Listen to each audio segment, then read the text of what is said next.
The next stop on our journey through the evolution of drumming and the drum set is 1929. Now this is a momentous year, not just for drumming, but for the whole world. And why? Because you have the fabled stock market crash of 1929 that plunged the world into a global depression, okay? And tough times for everybody. A lot of people lost their jobs, their homes, their farms. It was a really terrible time. One of the things that helped people to get through these rough years of the Depression was jazz music. And as we've talked about in some of the earlier segments, we mentioned that jazz, which had started as kind of a small group phenomenon in New Orleans, progressed in the 1920s.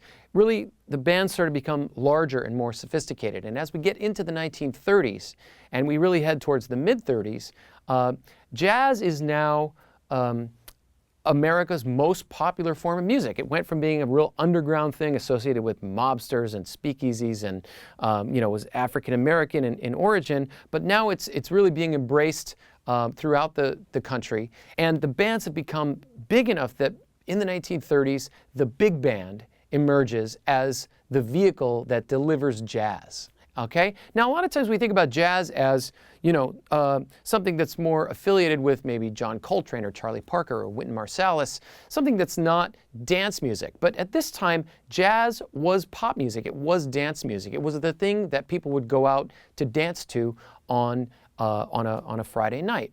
So let's talk a little bit about the big bands and the role they served. Well, the big bands were there for people that were sort of the whole world being very depressed at this time period. They made people feel good. It was a lot of musicians, 17, 18 musicians, pumping out this wall of sound and really made people happy, made people want to dance. So the other reason that the big band succeeded in the 1930s was with the popularity of radio.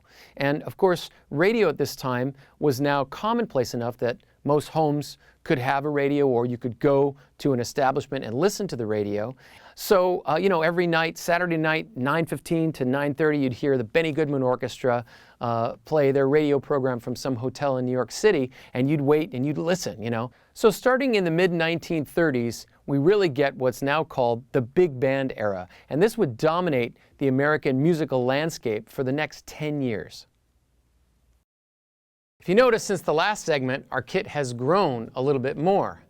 And here in the 1930s, some other elements were added. We still have some elements of the old kit with the bell and the block here.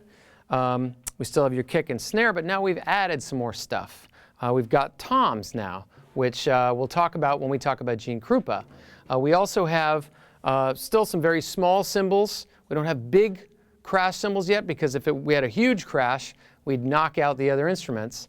And then we have a Chinese cymbal over here, and maybe the Chinese cymbals of the period got a little bit bigger as well. The main instrument, though, that's different on this kit now is we have this guy right here, the hi-hat. Hi-hat makes its first appearance around 1930. And the hi-hat really became the primary timekeeper for drummers during the big band era. Because earlier one of the things they'd done when they were playing their New Orleans or Chicago fields, they would choke a cymbal.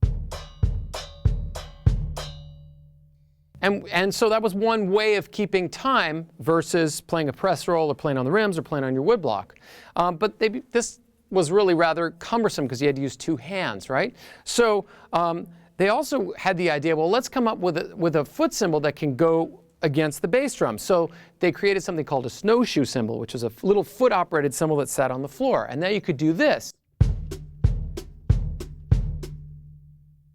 So you could create a chick for every boom that you had. Boom, chick, boom, chick, boom, chick. So finally, at the end of the 20s, they said, well, why don't we take these and put them all together? And they had some different, they had what were called hand sock cymbals that you were like a little hi-hat that you held in your hand, and all these sort of different variations. But this is what they ended up coming up with. And the reason it's called a hi-hat is because you had another, the early version of this sat on the floor, and it was called a low boy. So the low boy gave way to the hi-hat. So now you could play the cymbal with your stick, and you could close it with your foot all at once. And this was a revelation, and it really became the primary timekeeper during the swing era. The other major change that you see in drum set playing during the big band era is the switch over from the two feel Remember, at the very beginning of our series, we talked about how drum set playing was based on marching. So you had this very heavy boom, boom, boom, boom, 1, 2, 3, 4, 1, 2, 3, 1, right? So the kick was always 1, 3, 1, 3. So one of the big advancements in playing during the 1930s, during the swing era, was this gradual evolution to the idea of playing always 4 to the bar, dum, dum, dum, dum, dum, dum, dum, on the bass drum. So now you get this hi-hat going, and you get this 4 to the bar bass drum, you get this very nice sound.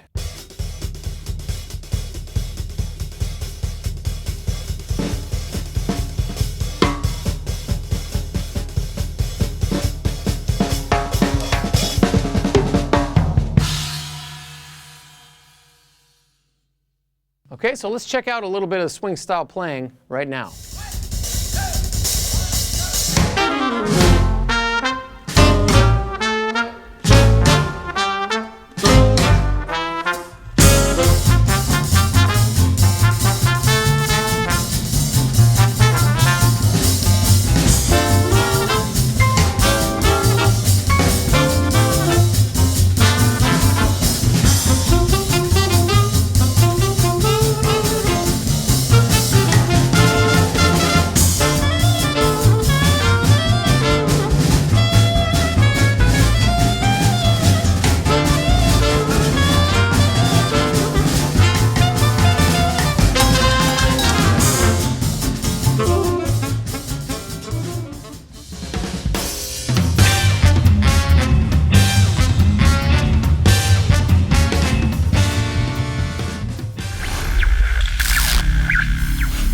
Who can tell me what made a drum set a drum set?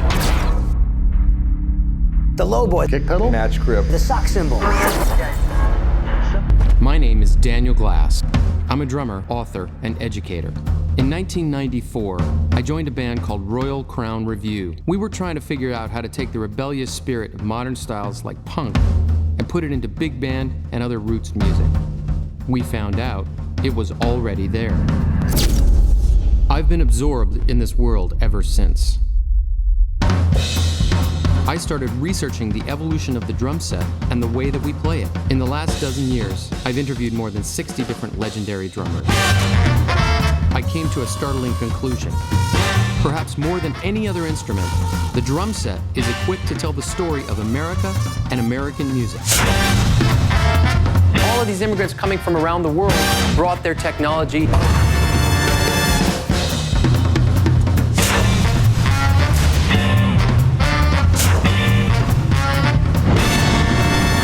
Jazz music and pop music were one and the same.